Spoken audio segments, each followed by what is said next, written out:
Let's move on.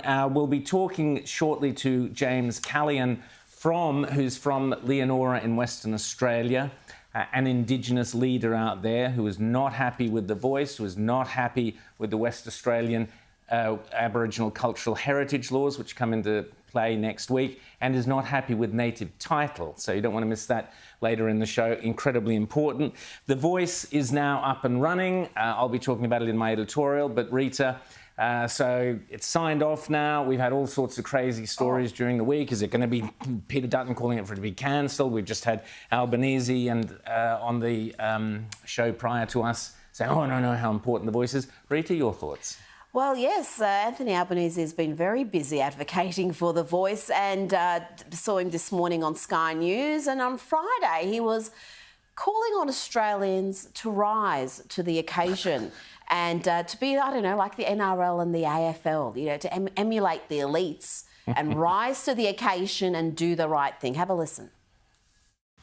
This debate is too important for that politicisation. And people, I think, have to rise to the occasion. My government intends to rise to the occasion. I think that business has risen to the occasion. Faith groups have risen to the occasion. The NRL, AFL, Cricket Australia, Tennis Australia and other sporting organisations have risen to the occasion. And can I pay tribute to people like Julie and Lisa, who has risen to the occasion? Oh, there you go. Come on. There you go.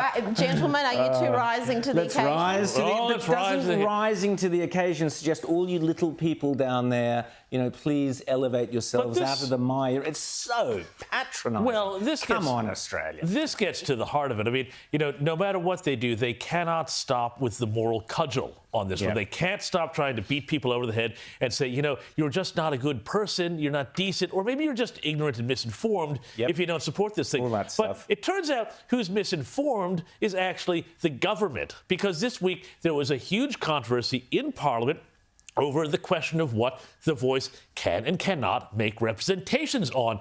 And the issue that it coalesced around was Australia Day. And it turned out it looked like, you know, between Albanese, Linda Burney and others, nobody actually knew what it could and could not do.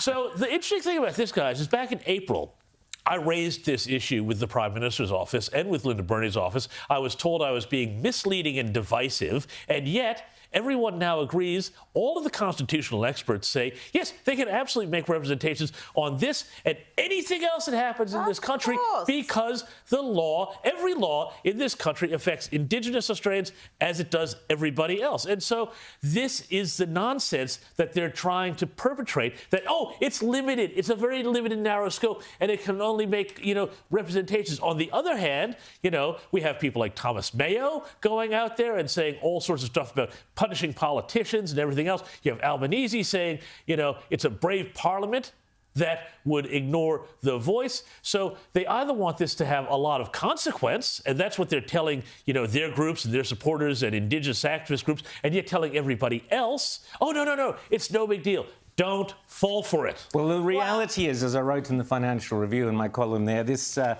Voice is sinking faster than a Titanic submarine. I mean, it's going down, and the reason it's going down... Too soon, And the reason is it's going down is because from the word go, there has been a massive deception around this voice, and this has been the idea that all Indigenous Australians speak with one voice, which is an idiotic idea and an undemocratic idea and a patronising idea beyond belief.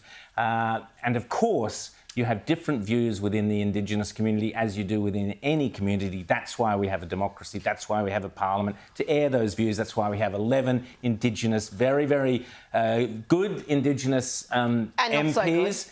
Good and not so good across the board. I was being generous. No, but they've got a diverse... Across the board, diverse I think one of the best opinion. ones is Lydia Thorpe, because she is honest and tells us what she thinks and what her agenda is. And I prefer politicians who tell you what their agenda is rather than those who deceive and try and trick you through moral posturing. And as James was just saying, it is clear that the Labor Party have no idea what they have unleashed with this voice, and that's why Australians will vote against it in October. Well, when it comes to Lydia Thorpe, one Yes advocate described her position as wanting dessert before her main meal. So she wants to skip the voice and go straight to the treaty, to sovereignty, to reparations, all the things that are going to follow the voice, because if you actually look at the Uluru Statement, it's all there. You're going to have truth-telling, you're going to have treaty. It doesn't stop. Pay the rent. You're going to be paying the rent. There's clear by every utterance from the activists within the Yes campaign and those